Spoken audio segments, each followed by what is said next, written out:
আসসালামু আলাইকুম, আশা করি সবাই ভালো আছেন। আপনাদের কিছু গাছগাছালি দেখাবো জাহাজের। এই দেখেন, এই যে এটা পুদিনা পাতা, অ্যালোভেরা গাছ। তা বস্তার ভিতরে মাটি দিয়া খুব সুন্দরভাবে গাছগুলো ফলন করতেছে। আর একটা দেখাবো আপনার তরমুজ। দেখেন, এই যে তরমুজ ধরছে দুইটা, এই একটা তরমুজ আর একটা ওই যে বড়টা তরমুজ। তা এটা হলো সবচেয়ে বড় তরমুজ।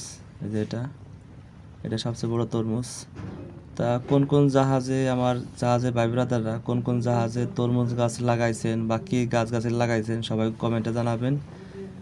তা এই যে আরো দুইটা তরমুজ দেখা যাচ্ছে, দেখেন অনেক সুন্দর, খুবই ভালো লাগতেছে যে জাহাজের ভিতরে যে গাছ লাগানো হয়েছে, গাছে যে তরমুজ ধরে ধরে ঝুলে রয়েছে। আর এটা হলো তুলসী গাছ। তুলসী গাছটা হলো খুবই উপকারিত গাছ। এটা কাশি হইলে কাশির জন্য গাছ অনেক উপকার। কুদুনি পাতা, পাথরচুনি পাতা, এই জায়গা সবই আছে।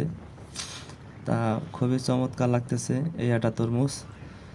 আর এই জায়গায় আপনার পাশে অনেকগুলো জাহাজ আছে আর একটা জাংলা আছে। জাংলায় পাশে দেখবেন কি আপনার ওই পাশেটা ওই যে আঙ্গুর ফল গাছ, আঙ্গুর ফলে ফল আছে, তার